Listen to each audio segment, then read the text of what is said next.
Saat ini kita sudah terhubung dan bergabung bersama Andri Ramdhani, Direktur Meteorologi Publik BMKG melalui sambungan virtual. Selamat malam Pak Andri. Selamat malam Mas Reddy. Baik, Selamat malam Kompas TV. baik. Pak Andri, Saya jelas ya? Ya, jelas Pak Andri. Pak Andri, prediksi cuaca hingga awal tahun nanti, apa yang harus diwaspadai dan diimbau pada masyarakat dari BMKG?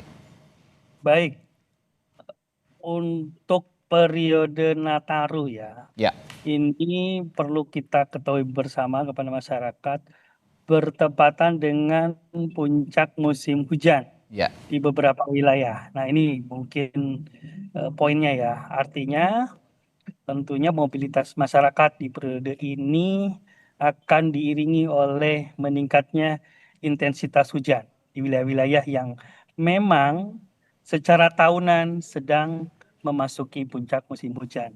Apalagi kami sampaikan juga tadi dari sisi anomali iklim, saat ini sedang di timur ada La Nina lemah dan juga di barat sedang iodine negatif. Artinya selain monsun yang background utama ya monsun Asia yang menandakan periode musim hujan, juga ada peningkatan curah hujan dari kedua anomali tersebut, baik yang di timur di Pasifik maupun yang barat di Samudra Hindia. Demikian. Baik, Pak Andri. Radi. Iya, Pak Andri, sepanjang tahun ini Indonesia ini kan mengalami seperti kemarau basah begitu ya, musim kemarau tapi hujan masih tetap turun, sehingga itu yang koreksi kalau saya salah menimbulkan atau memunculkan cuaca ekstrim. Nah, bisa Anda jelaskan dengan bahasa yang sederhana kepada masyarakat, dibandingkan dengan cuaca ekstrim yang terjadi pada kemarau basah kemarin, dibandingkan dengan sekarang yang cuaca ekstrimnya lebih intens dan curah hujannya lebih tinggi, itu dampak yang muncul kepada masyarakat terutama yang saat ini sedang menjalani libur Natal dan Tahun Baru untuk mewaspadai adanya bencana alam. Bagaimana Pak Andri? Betul, sepanjang tahun 2025 ini kita dihadapi adanya curah hujan yang ekstrim ya di beberapa waktu yang lalu. Contoh di awal tahun di Maret 2025 juga sekitar Jabodetabek itu curah hujan sangat-sangat tinggi. Lalu terakhir di September di Bali 385, dan yang terbaru adalah pemicunya dari siklon tropis Senyar yang ini rekor tertinggi curah hujan dalam satu harian 400 mm, dan artinya sepanjang tahun ini intensitas maupun frekuensi hujan ekstrim ya ataupun secara umum cuaca ekstrim ya itu meningkat dibanding tahun-tahun sebelumnya, dan tentunya itu meningkatkan risiko berbagai bencana hidrometeorologi, banjir bandang dan juga longsor. Artinya kita menghadapi tahun yang cukup berat dibandingkan tahun-tahun sebelumnya.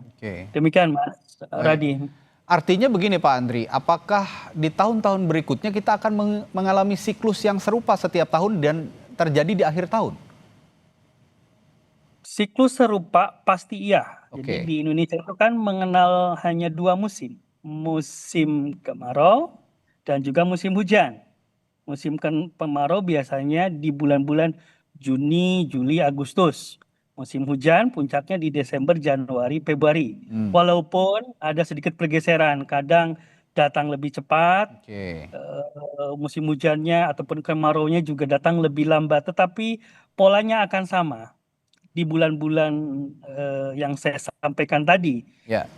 Jadi tadi anomali iklim dan juga lain sebagainya ya, dinamika atmosfer yang aktif ini tentu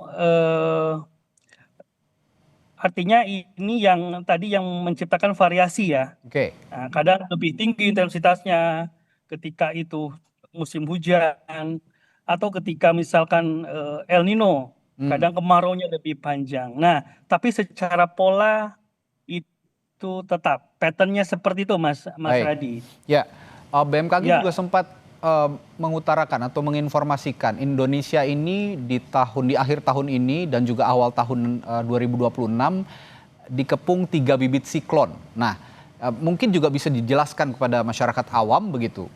Apa bahayanya bibit-bibit siklon ini sehingga kita harus benar-benar waspada, dan bisa dijelaskan karakteristik masing-masing siklon ini bagaimana Pak Andri?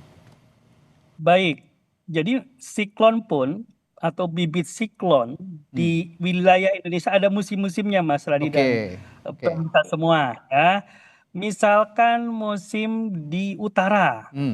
Nah, utara itu biasanya dia aktif dari bulan Mei hingga Desember. Termasuk yang kemarin senyar kan di utara Indonesia tuh. Ya. Itu kan terjadi di November kan. Nah, Mei, November.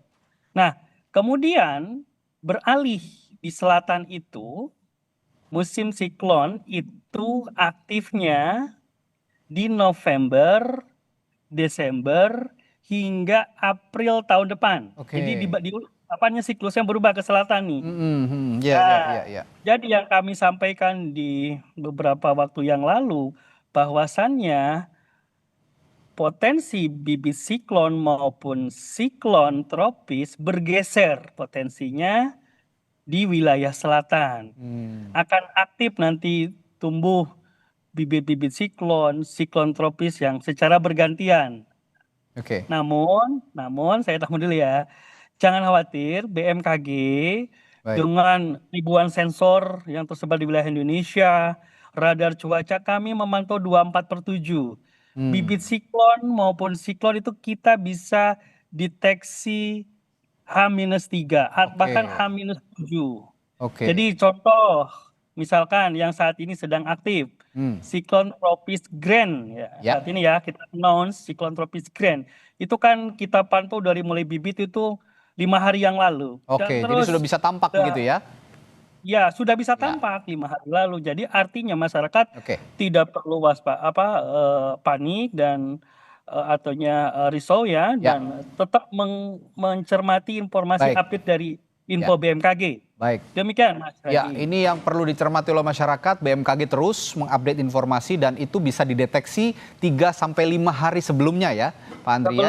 Sehingga masyarakat juga yang ingin melakukan perjalanan mudik mungkin atau berwisata di musim libur Natal dan Tahun Baru ini bisa rajin-rajin lah ya melihat website BMKG untuk melihat potensi-potensi bencana yang mungkin terjadi di wilayah yang akan dikunjungi oleh warga itu. Baik, terima kasih Pak Andri, informasi yang sangat berharga di musim liburan Natal Tahun Baru di tengah cuaca yang sepertinya semakin ekstrim semakin hari sampai awal tahun depan. Jadi mungkin saya penutup Mas Radi silakan, singkat, Pak Andri. Masyarakat tetap tenang, dapat beraktivitas, berwisata, berlibur, namun mengenali resiko potensi cuaca di wilayah masing-masing. Itu saja. Baik, terima kasih Pak Andri Ramdhani, Direktur Meteorologi Publik BMKG telah memberikan informasinya di Sapa Indonesia Malam. Sampai jumpa lagi, sehat selalu Pak Andri.